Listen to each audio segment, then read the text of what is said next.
nice big group at the Land Trust these days. So I'm going to go over basically just the main focus of this is going to be what happened in the Cayuga Lake watershed in 2023. We'll go over one thing from 2022 as well.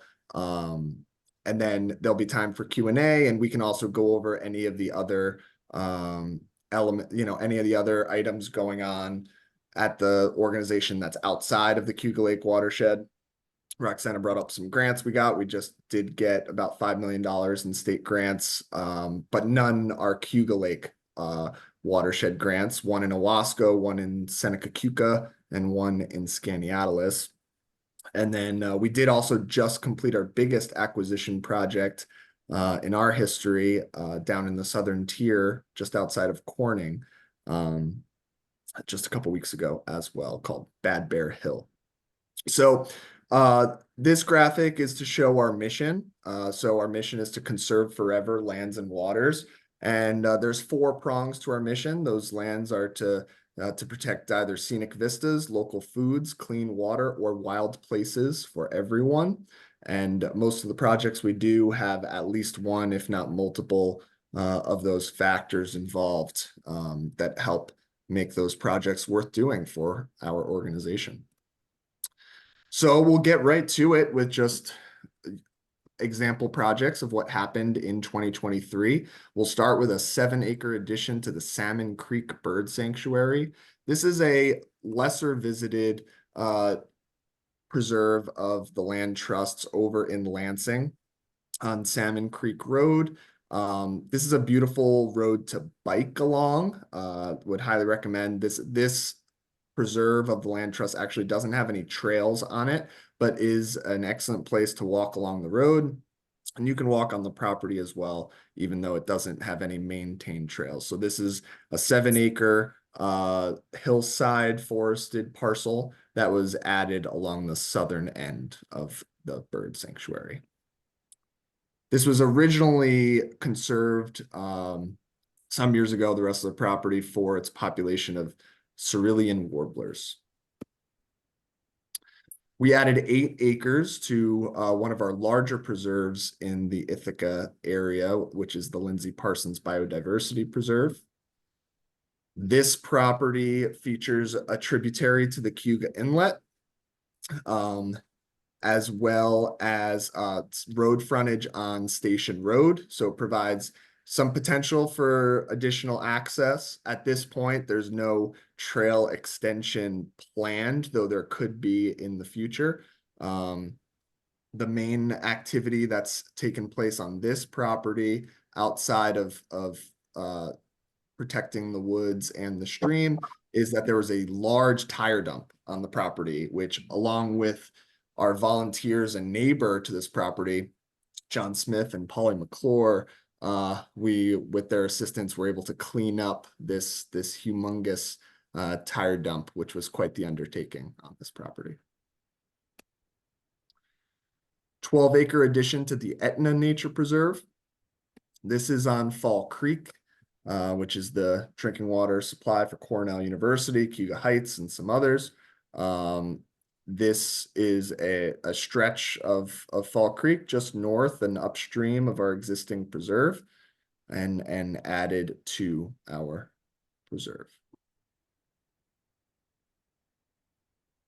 So the first few we went over were all nature preserve properties where we were purchasing properties in fee, purchasing the actual property to add to our own preserves that we own and manage for the long term. This next project is an 81-acre conservation easement on an addition to the Fisher Old Growth Natural Area with Cornell University.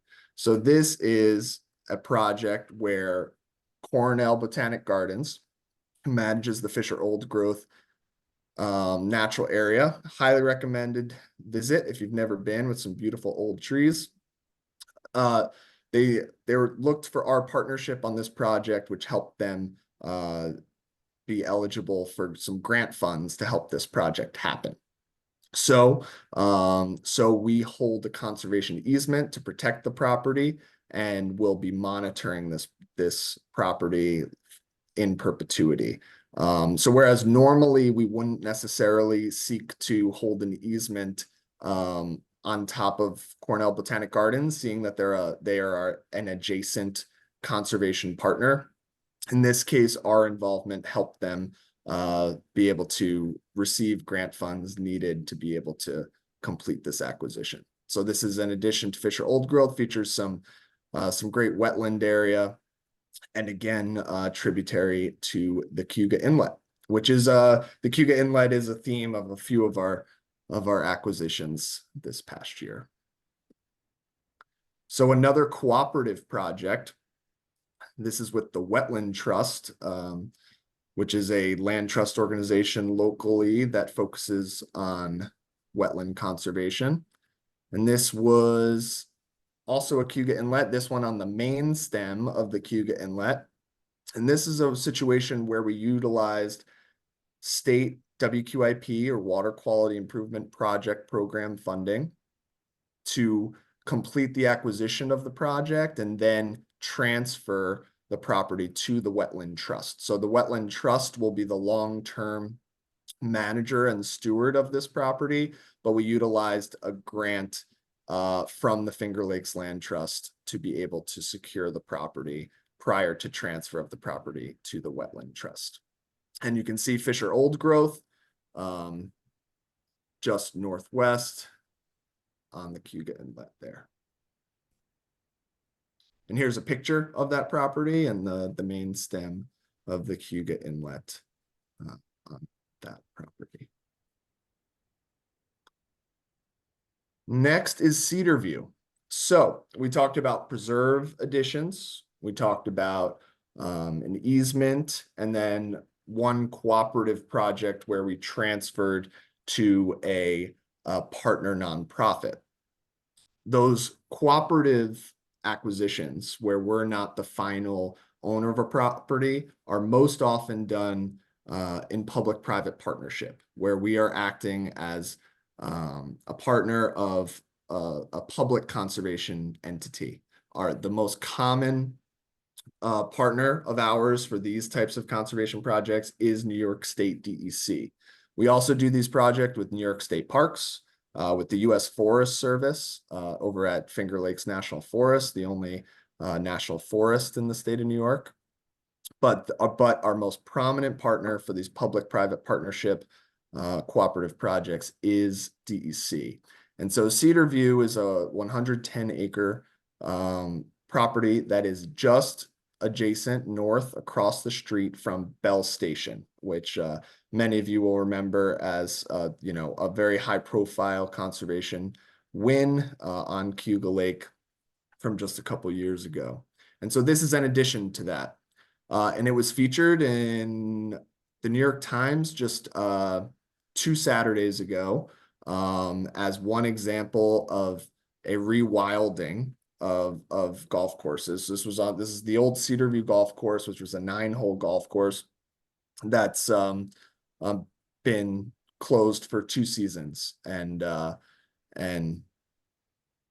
is now being restored. And so you can see on this context map, here's Bell Station in the blue towards the north of the map, and then the Cedarview property is this yellow property just north of that. And it's a really beautiful property. You can see here these old golf course grasses growing up, but still featuring beautiful sweeping lake views of Cayuga Lake. And so this turns Bell Station, which is a 300-acre wildlife management area, and it turns it into a 400-acre wildlife management area. So Bell Station is likely to be transferred to New York State this year, likely this spring. And then this property will follow sometime in the next couple of years and be added to that public wildlife management area. So here's our one project from 2022, and I know Darby was interested, at least in seeing some photos of this, sharing this. It is an interesting project, and also just being able to show one photo that's more recent on what this looks like for some of you folks who may have seen this on the ground or photos of it when it was first installed. So this was done with the U.S. Fish and Wildlife Service and the Seneca County Soil and Water Conservation District at our Van Riper Conservation Area over in Romulus on the west side of the lake. And so here's a before shot.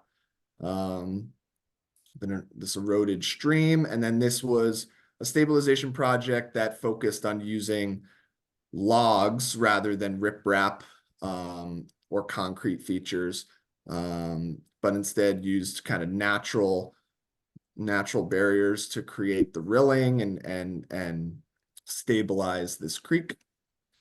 Here's what it looks like with a bunch of burlap netting as we are getting ready to plant a bunch of trees in this area.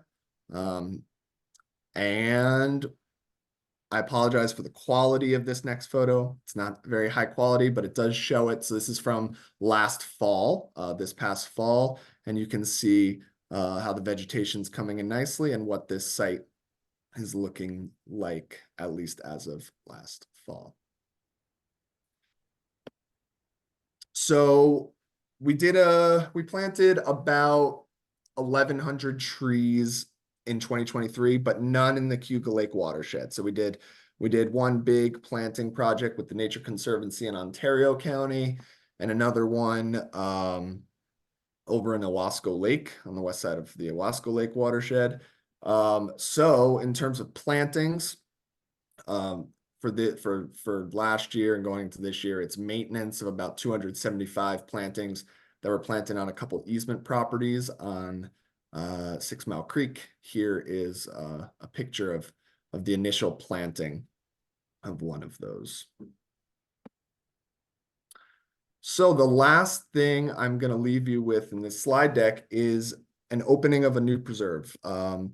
Many of you may be familiar with this site called Cayuga Cliffs. The official name will be the Sims Jennings Preserve at Cayuga Cliffs, and it'll be formally opened this spring.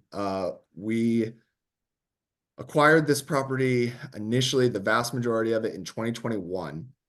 The access on Ridge Road was not the best, and so we worked hard to acquire an adjacent property, which we were able to.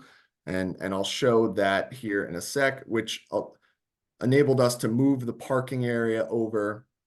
And so that's what delayed things a little bit. So we wish we could have opened this, a little sooner, but spring 2024, it's finally coming to the public. So you can see in the green on this map on the left, our initial access was just this little laneway. So we were going to have to bring the public into the property a ways and then park in this field. But instead we were able to purchase this property adjacent. There was an old house here that has since been demolished. We've done some restoration work with the U.S. Fish and Wildlife Service for grassland bird habitat in this area as well. So if you drive on Ridge Road and go past this, you'll notice it's very open, much more open than it was.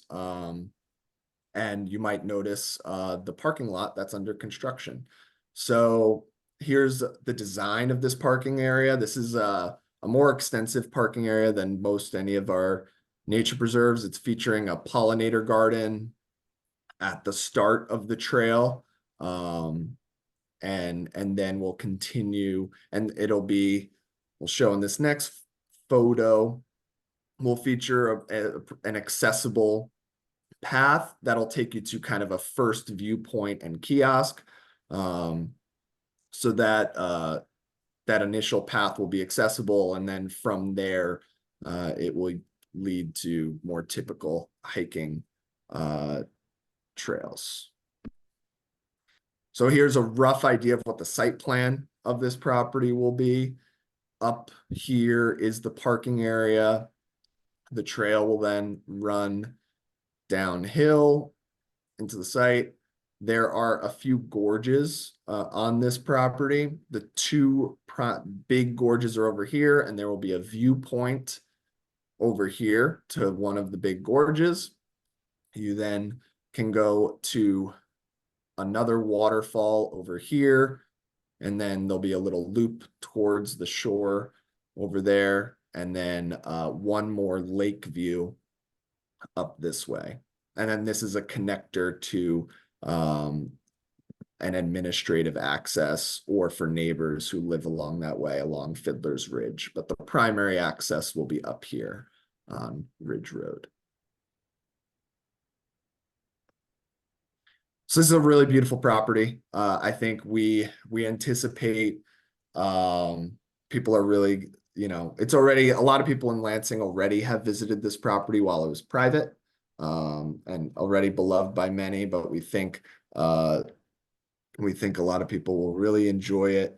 Any chance you have an opportunity, it's got some really beautiful old trees, some beautiful views, that mix of lake view and waterfalls that's hard to beat in the Finger Lakes.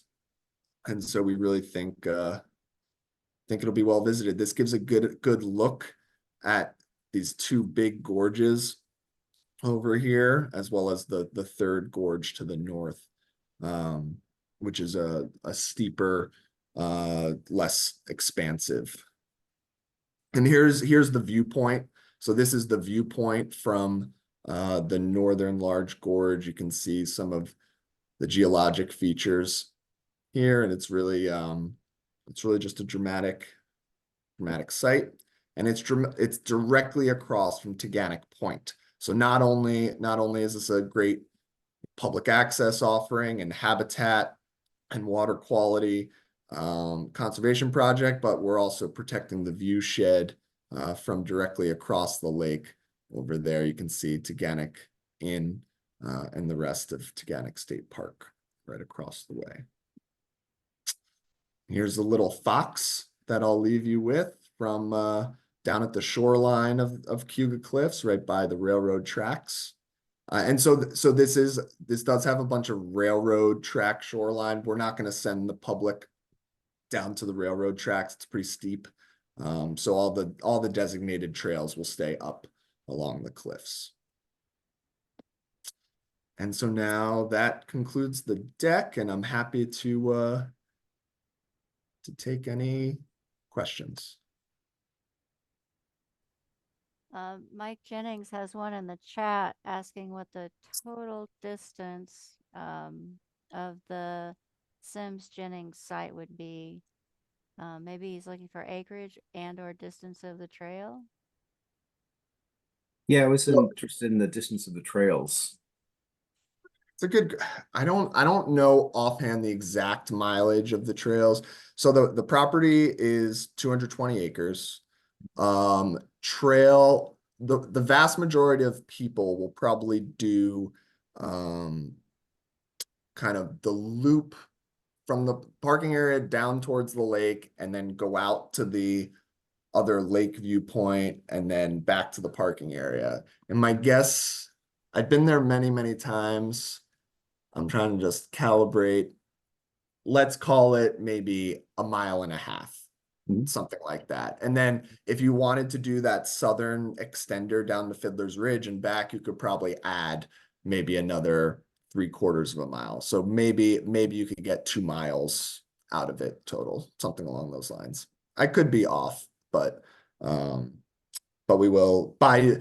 This is officially going to open in June. We don't have the exact opening date. It's going to definitely be open by mid-June. We're just trying to schedule like an official ribbon cutting.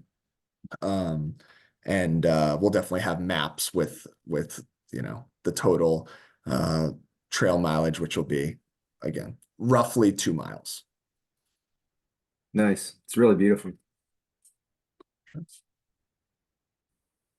I'd just like to say thank you for all this as a hiker, and not only water quality, but this is all of this is just wonderful opportunities for us. I do have a question too. So where do you get the money for all this? Great question. So each one is different. So we're up to over 4,000 members at the land trust. So we are a member-led organization first and foremost. We did just have a successful capital campaign, which was a $20 million capital campaign that took 3 or 4 years. Going from, I think it was, basically 2019 to 2023. So that helped to fund all sorts of things, from some of those acquisition projects to some money into our endowment funds, which goes into the long-term stewardship of our properties, and whatnot. And then, so basically, we have our membership base, which helps to fund the organization, and then we apply for a lot of grants. So we talked about a few of the state grants we just received with WQIP. We didn't go over any farmland protection easements in this update, but we apply for grant funding for farmland easements, which help to purchase easements specifically on larger farms. We then we have grants from private foundations in addition to local grant funds. And then Tompkins County is a good example of a county where they have an open space fund that we are able to apply for grant funds. And some other public entities will also have grant programs that will apply for grant funds. So it's typically this hybrid of funding from our membership base combined with grant funding. I have a question. Where was the tree planting in the Owasco watershed? Sure. So that was on an easement property, kind of on the central western part of the watershed. We planted about 400 trees, and there was a little bit of farmland taken out of production along a buffer of a tributary there. And Which so tributary? an sorry. unnamed tributary. Unnamed tribute. Okay. But it was an easement that was donated by the Post family, and then Yep. they donated the easement, and then the property has since been sold to another farmer. And but the planting was always a component of that project, that the family was going to grant a conservation easement and allow for this buffer planting as well. And so, talking about funding, the funding for that planting specifically came from the Land Trust Alliance, which has a grant program, and we were able to apply for a grant specifically to fund that tree planting project. Thanks. Yep. I have a question about the ones that you've added acreage to. If someone were to traipse out there, would they be able to see these new boundaries, or would it be a little questionable right now? No, so all of those have been posted. Even our new 1,000-acre acquisition from just 2 weeks ago. They didn't post the whole thing, but they removed all the private posting and posted all the road frontage. But our stewardship team are pretty quick about posting boundaries after our properties are acquired. They're usually posted within a couple weeks. So you can see, we typically have white signs if you've been to any of our properties, and you can pretty typically tell when you're approaching the land trust property and can go take a walk on the property. Great, thank you. Yep. And Tony, you had a question. Yeah, let me read it. You're muted. Yeah, I actually have a couple of questions, but do you have any more lands in sight for acquisition in 2024? Always, Tony, always. I wouldn't be doing my job Okay. otherwise. Yeah, so we've always got a pipeline. These days, we've scaled up our acquisition over the last few years. We do typically 20 to 25 conservation transactions a year. We work in a 12-county service area. So, depending on the year, sometimes this was a good year. 2023 had a good amount of Cuba Lake watershed projects. Not every year we'll have that many, as some others will have some more focuses in some other areas. But I can tell you, we've got 260 acre easement on Fall Creek that's getting pretty close. We also have a preserve addition also on Fall Creek, just south of the McElroy Bird Sanctuary. Oh, that's in like the town of Summerhill Fens area. So a couple Fall Creek properties are getting pretty close to completion. And we have another easement by over close to also Fall Creek over by Campbell Meadows. If you know that town park, we've got another easement right over in that area. And I think those are some of the big Cuba Lake ones that are happening. All of those should happen over sometime within the next 6 months. A second question I have, if I could, have you encountered any issues in your land acquisition with the Cayuga Nation or any of the native attempts at rematriation of the area? Yeah, good question.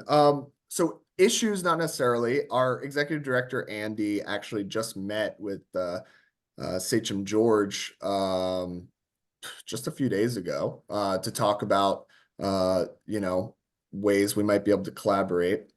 One of the projects we did in 2023 was actually for New York State Parks to do an addition to the Ganondagan State Historic Cultural Site with the Seneca Nation over there, just in Ontario County, so a bit west. And then with the Cayuga Nation, with the Cornell Gayacono Learning Project, we did a small grant program where we helped to fund a event last August to help bring members of the nation in for an event that was being held by the Gayacono Learning Project. So we've been able to have some positive impact that way with some small grant programs, and we're interested in doing land related work with the Cayuga Nation and other indigenous nations. We're interested with potentially donating a property to the Seneca Nation that's over on Canandaigua Lake. That's a possibility, but those are some of the elements going on right now. Yeah, that's great to hear. Thank you, Max. Liz, I see your hand up. Yeah, I'm not sure if these are two questions or one, but we do know that buffers along creeks are important for water quality, and that often we have to work with landowners to do that. But I mean, so I guess that would be question one, but the second part of that question is like, how do you identify areas to target? Like, do you approach landowners, or how do you do that?